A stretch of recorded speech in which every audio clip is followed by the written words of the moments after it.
유명한 그리스의 정치가이자 시인이기도 했던 솔로몬은 이런 말을 했던 적이 있었습니다.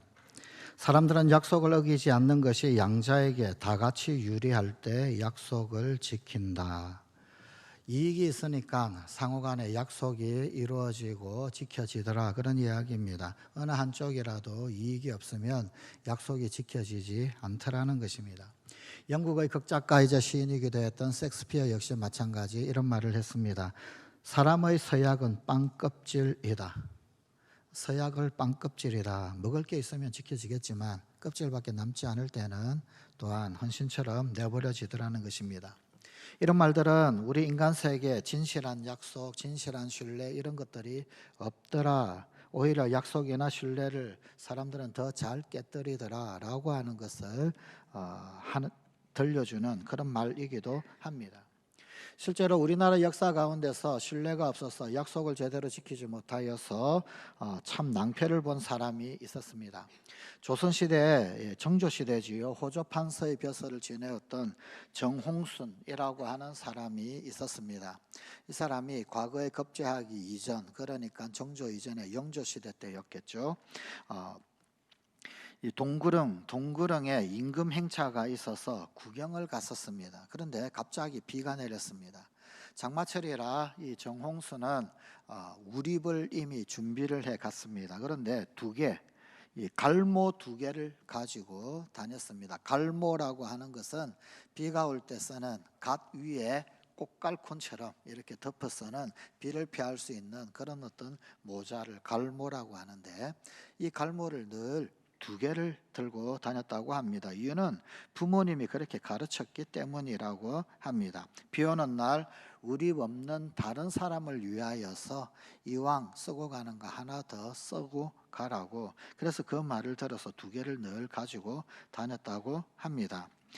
우리 없이 방황하고 당황하는 어떤 한 젊은 선비가 있어서 가진 1개를 빌려 주었습니다. 그래서 돌아오는데 헤어질 때까지도 비가 멎지를 않았습니다. 그래서 그 우립을 빌려주겠다고 그래서 각자 헤어졌습니다. 비가 완전히 아직 개이지 않았으니 내일 꼭 그대의 집으로 전해 돌려드리겠습니다 라고 하는 선비의 말을 듣고 나는 어디에 살고 있어. 정홍수는 알려주었고 또 그 선비 역시 마찬가지 남문박 모동 몇째 거리 무슨 골목에 삽니다. 그렇게 알려주었다는 것입니다. 그런데 그 다음 날 지나도 그래도 이 우립을 돌려주지를 않았습니다. 이틀이 지나고 사흘이 지나도 이 우립을 돌려주지를 않는 것이었습니다. 그래서 이 정홍수는 수소문하여 이 선비를 찾아갔다고 합니다. 그런데 하필이면 사돈을 만나서 우중에 사돈 한 분이 찾아오셔서 그래서 또한 쓰고 갔답니다. 3일 후에 다시 돌려주겠다. 사흘만 더 기다려달라 그랬습니다. 또 사흘을 기다렸는데 역시 사흘이 지나도록 이 우립을 돌려주지를 않는 것입니다. 그래서 다시 찾아갔더니 그랬더니 그 선비가 낡은 우립 하나 가지고 뭘 그렇게 성화냐 화를 내면서 오히려 새 우립을 사주겠다고 그러는 것입니다. 그때 정원순이 들려줬던 말이 이런 말이라고 합니다.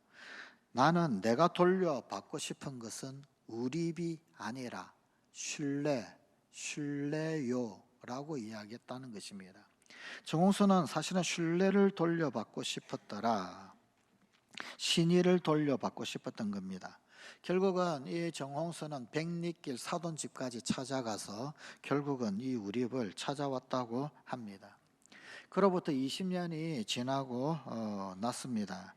이 정홍순이 호조 판서로 당상에 있었는데, 그런데 신임 호조 좌랑이 부임하여서 인사차 들른 것입니다.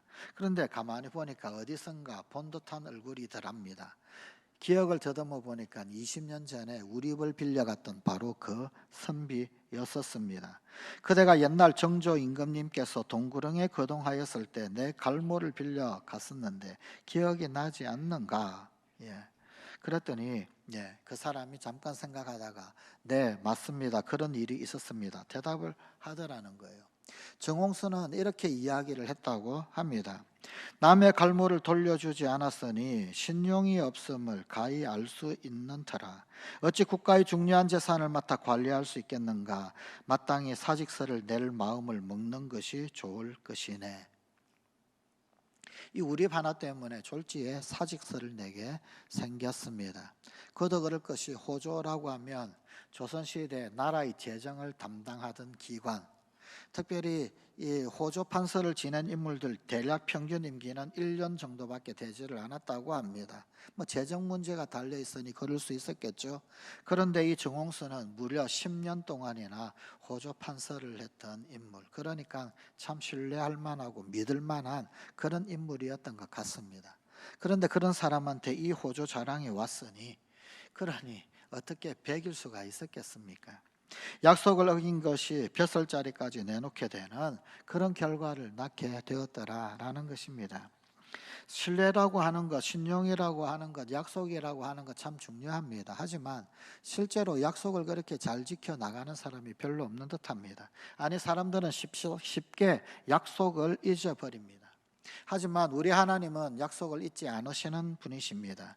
약속을 절대로 어기지 아니하시는 분이 하나님이십니다.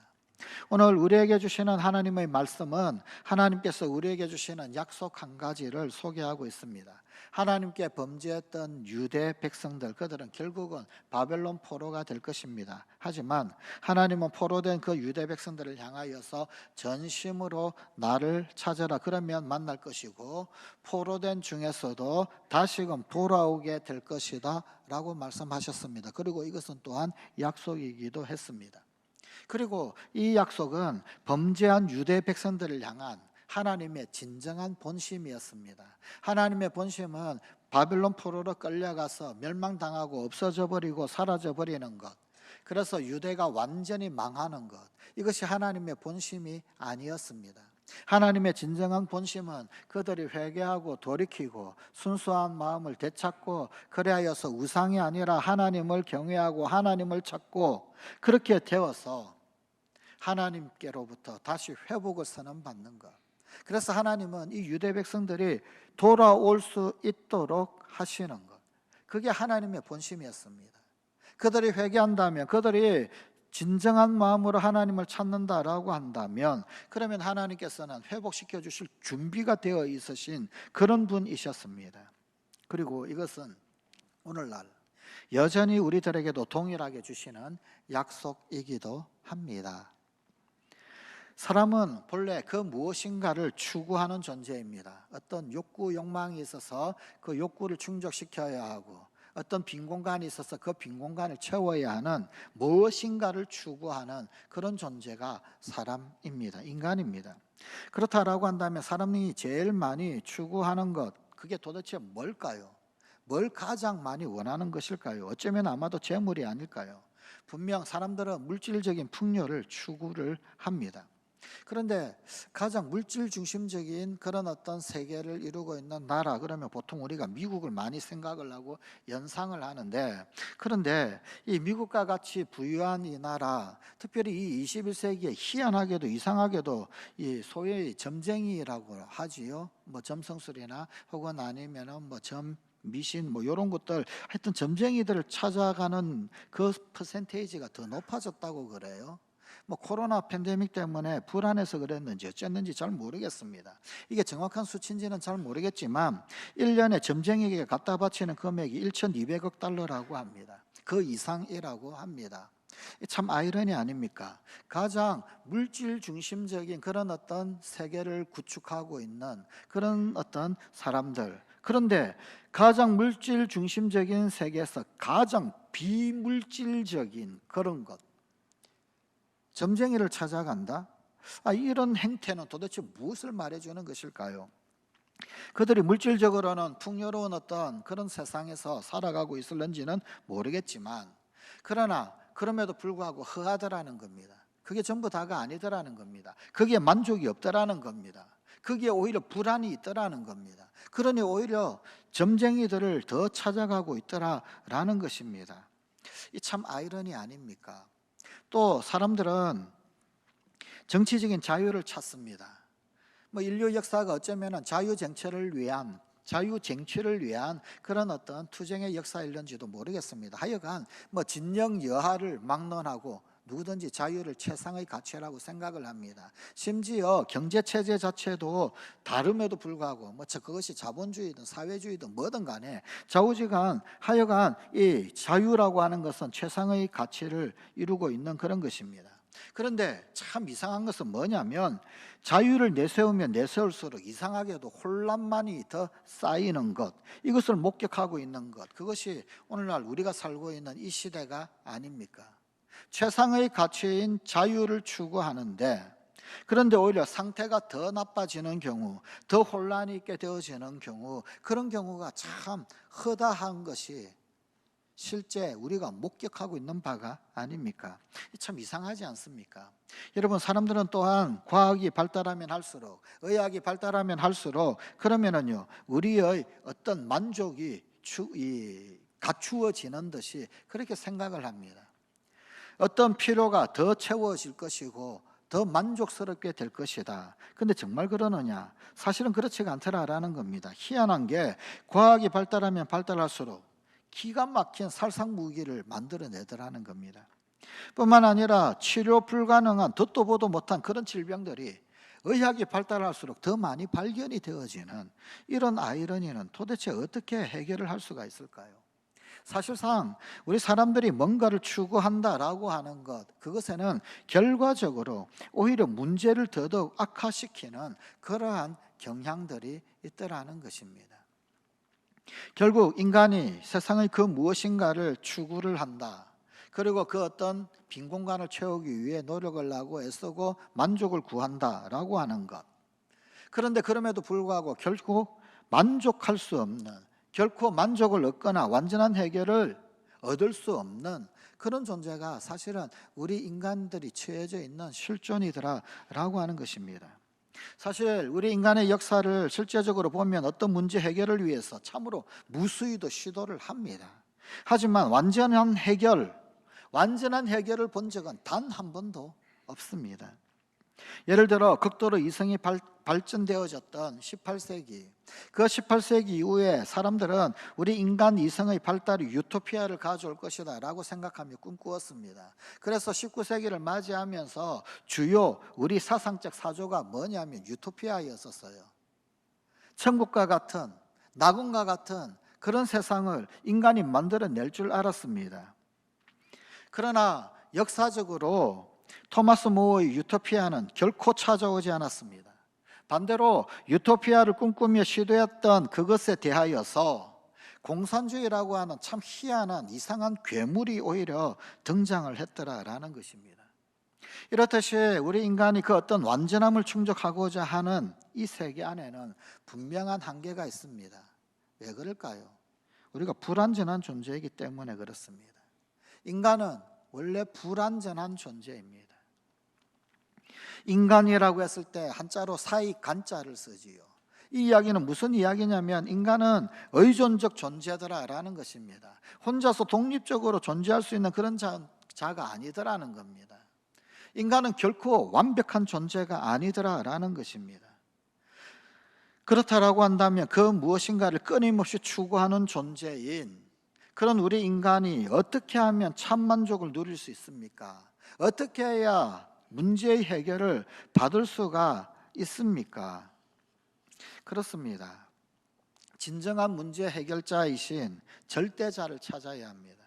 불완전한 존재이기에 불완전한 존재가 내어놓는 해답은 불완전할 수밖에 없습니다.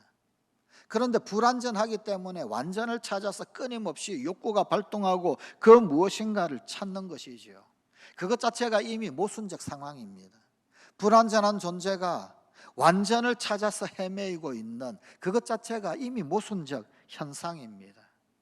그래서 시지프스의 신화처럼 끊임없이 산꼭대기에서 떨어지는 굴을 돌리고 올려서 산꼭대기 정상에 도달을 하지만 그러나 그 돌은 또다시 저 산 밑으로 내려가고 그리고는 끊임없이 그 돌을 굴려 올려서 산꼭대기로 올려가는 무한한 반복일 따름입니다. 많은 사상가들 그리고 많은 철학자들 이런 우리 사람의 실존, 우리 인간의 실존을 모순이라고 혹은 아니면 부조리라고 스스로 그렇게 인간 존재를 규정을 지으면서 한계를 인정할 수밖에 없었던 것, 그게 사실 아닙니까? 여러분, 그렇다라고 한다면 진정한 문제 해결자이신 절대자를 찾아야 합니다. 우리를 지으신 창조주를 찾아야 합니다. 만드신 분 찾아야 합니다. 이 세상을 만드신 분, 그분에게 진짜 답이 있지 않겠습니까? 참만족을 주실 수 있는 분, 우리 고민의 진정한 해결자이신 분, 정말 온전하신 분, 완전하신 분, 하나님을 찾아야 한다, 그 말입니다. 그분은 우리를 지으셨기에 우리의 머리카락까지도 다 세신 분이십니다. 나보다도 나를 더 잘 아시는 분이십니다. 그래서 하나님을 찾는 곳, 그곳에 소망이 생깁니다. 하나님을 찾는 곳에 새로운 소망이 있습니다. 오늘 본문 11절 말씀입니다. 여호와의 말씀이니라 너희를 향한 나의 생각을 내가 아나니 평안이요 재앙이 아니니라 너희에게 미래와 희망을 주는 것이니라.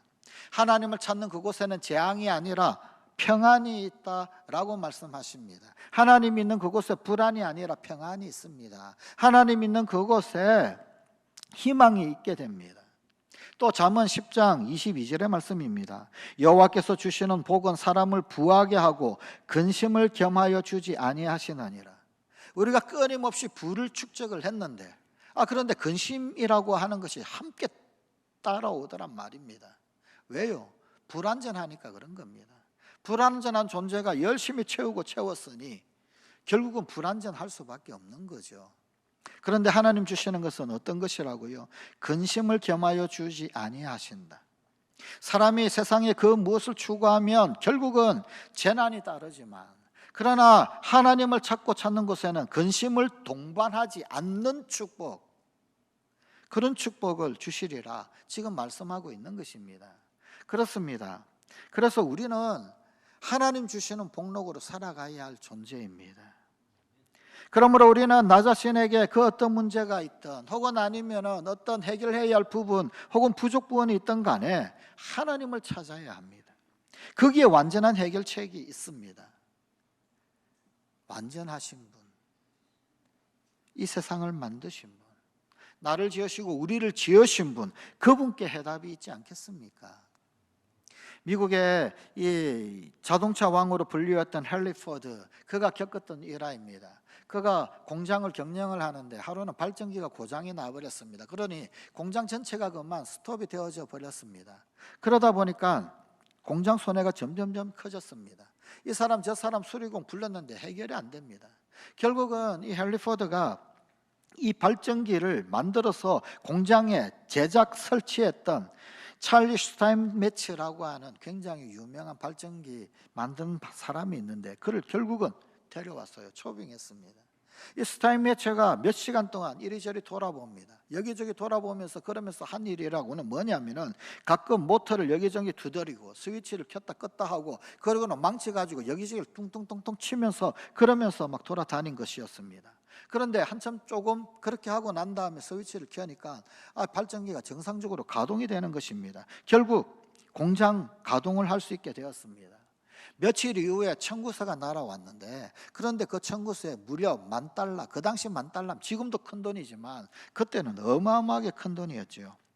이 청구서를 받고 놀란 헨리 포드가 이 찰리에게 이런 편지를 보냅니다. 찰리, 이 청구서의 금액은 당신이 그 모터를 두들기며 몇 시간 일한 것에 비해서 너무 비싼 금액이 아닌가.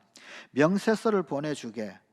이런 내용의 편지를 동봉해가지고 청구서를 다시 돌려보냈습니다. 그리고 난 다음에 며칠 지나고 난 다음에 다시금 청구서가 날아왔습니다. 찰리 스타인메츠로부터 날아온 청구서 내용이 이런 것이었습니다. 모터를 두들기며 일한 공임 $10. 그렇죠. 뭐 망치질 몇 번 똥똥똥 거리면서 그런 거 $10 정도. 예.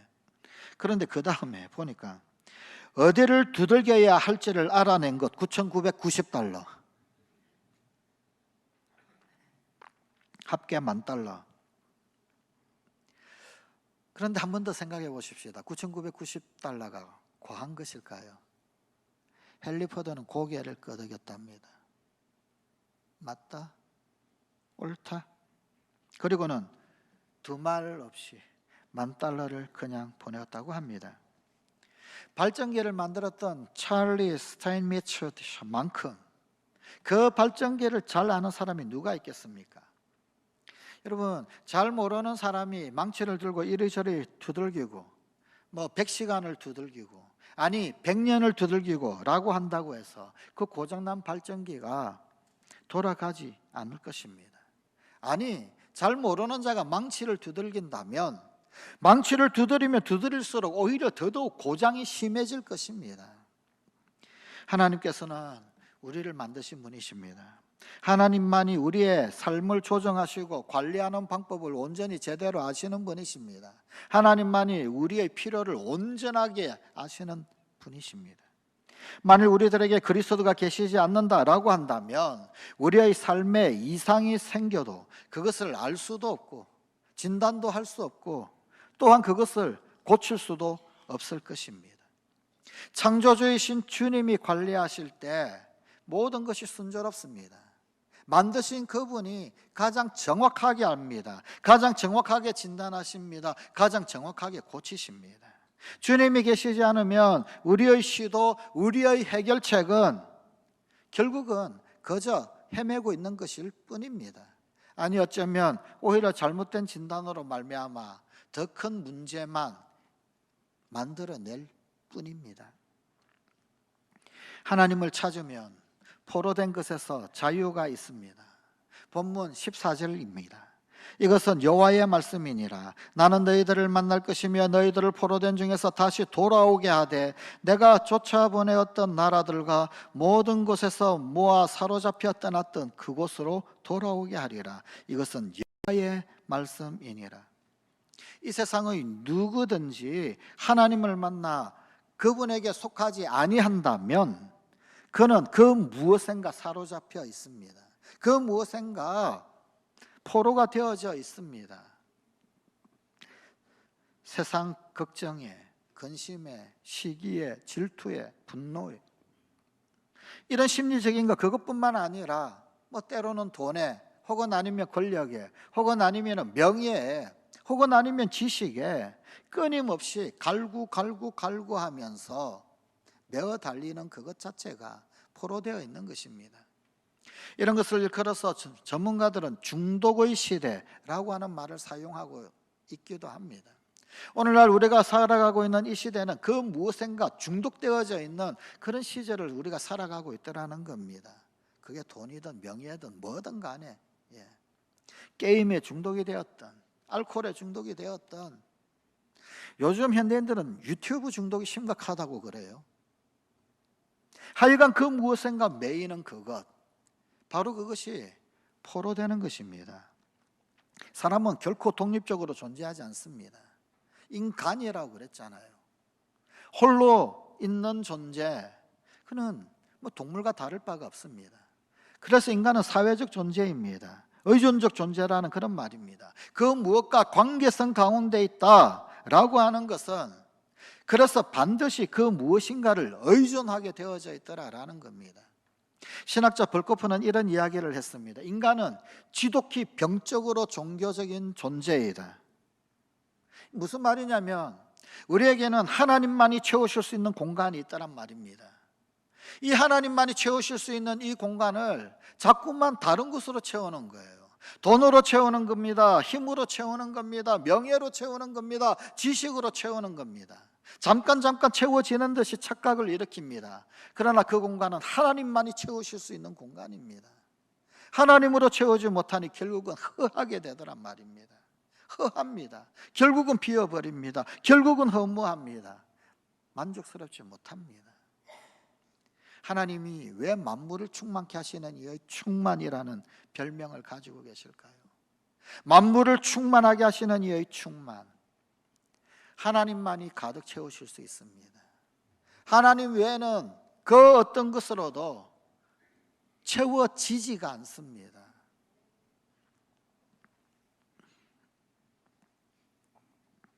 세상 것들에 묶여있는 그 무엇, 그것 또한 포로된 상태인 것입니다. 그러나 하나님을 찾는 사람은 이 모든 것에서 해방될 것입니다. 그러기에 우리는 하나님을 찾아야 합니다. 반드시 하나님을 찾아야만 합니다. 그런데 어떻게 하나님을 찾을 수 있을까요? 과연 하나님을 만날 수 있는 것일까요? 오늘 우리에게 주신 하나님의 말씀은 하나님을 찾으면 하나님이 만나주시겠다고 약속하고 있습니다. 본문 12절 13절의 말씀입니다. 너희가 내게 부르짖으며 내게 와서 기도하면 내가 너희들의 기도를 들을 것이요 너희가 온 마음으로 나를 구하면 나를 찾을 것이요 나를 만나리라. 하나님을 만날 수 있다라는 것입니다. 우리 인간의 영혼의 최대 축복, 우리 삶의 최대 클라이막스는 하나님을 만나는 것입니다. 왜요? 그분은 만물을 충만하게 하시는 이의 충만이기 때문에 그분을 만나는 순간 우리의 삶은 충만하게 되는 것입니다. 하나님을 만남으로써 우리의 모든 부족이 가득히 채워지는, 만족이 되는, 부족이 충족이 되는, 부족이 만족이 되는, 차고 넘침이 되는 충만을 경험하게 되기 때문입니다. 어거스틴이 그의 고백록에서 이렇게 기록합니다. 하나님을 만난 후에 나의 영혼에 참된 안식을 얻었다. 하나님을 만난 이후에 참된 안식을 얻었다. 그러고 보면 불안도 부족입니다. 부족뿐입니다. 그것이 채워져야 안식을 얻는 것입니다.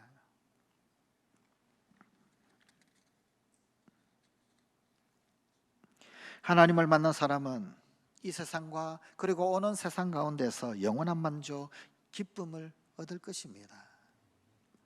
어떻게 하나님을 만날 수 있을까요? 어떻게 하나님을 만날 수 있을까요? 전심으로 찾으면 하나님을 만날 수 있습니다. 전심으로. 오늘 성경이 우리에게 일러주시는 온 마음으로, 반마음이 아닙니다. 반심이 아닙니다. 전심으로, 온 마음으로, 오로지 심하게 말하면 하나님 아니면 죽음을 달라는 자세로, 하나님 외에는 답이 없습니다. 그것이 전심입니다. 그것이 온 마음입니다. 그렇게 우리가 하나님을 만나지 못하는 이유는 아주 간단합니다. 전심으로 하나님을 찾지 않기 때문입니다. 전심이 없기 때문입니다. 비장의 비책이 있기 때문입니다. 플랜 B가 있고 플랜 C가 있기 때문입니다. 다른 계획이 있는 거예요. 다른 방법이 있는 겁니다. 온 마음이 아니면 하나님을 만날 수가 없습니다. 한편에서는 하나님을 의지하면서 다른 한편으로는 우리 생각이나 혹은 아니면 어떤 이성 혹은 우리의 어떤 계획을 의지하기 때문입니다. 한편에서는 하나님께 부탁하면서도 또 다른 한편으로는 어떤 방안이 없나, 어떤 대안이 없나, 어떤 인간적인 방법이 없나, 그거 살피고 있기 때문입니다. 차선은 최선의 적입니다. 차선은 최선의 적입니다. 영원히 차선을 기웃거리면 최선은 영원히 우리에게 다가오지 않습니다. 그래서 어쩌면 우리의 플랜 B, 우리의 플랜 C가 하나님을 만나는 최대 걸림돌입니다. 하나님께서는 우리의 전심을 요구하십니다. 반신반의하는 것은 하나님이 원치 않는 것입니다. 아니, 오히려 반심은 하나님을 절대로 만날 수 없게 만드는 장애물에 불과합니다. 오늘날 우리에게 만족이 없으며 해결책이 없습니까? 혹시 우리의 삶이, 내 삶이 사방에 우쌈을 당한 것 같으며 혹은 메마른 우물에 빠뜨려진 것 같으십니까? 기회입니다. 하늘 외에는 보이지 않습니까? 그 우물 저 밑바닥에 가라앉아서 위를 쳐다보는 것 외에는 답이 없을 정도로 답답하게 우쌈을 당하고 있습니까? 기회입니다. 하나님 앞에 전심을 보여드릴 수 있는 기회, 하나님 앞에 온 마음을 드릴 수 있는 기회입니다. 오직 한 곳 외에는 볼 수 없다라고 한다면 그것은 기회입니다. 하나님 앞에 온 마음을 드리십시다. 하나님 앞에 전심을 내어 드리십시다. 해결책이 없다면 사방오락의 삶을 당한 답답함이 크면 클수록 더더욱 기회입니다. 플랜 B가 없어야 됩니다. 플랜 C가 없어야 됩니다. 더더욱 기회일 것입니다. 역대하 16장 9절의 말씀입니다.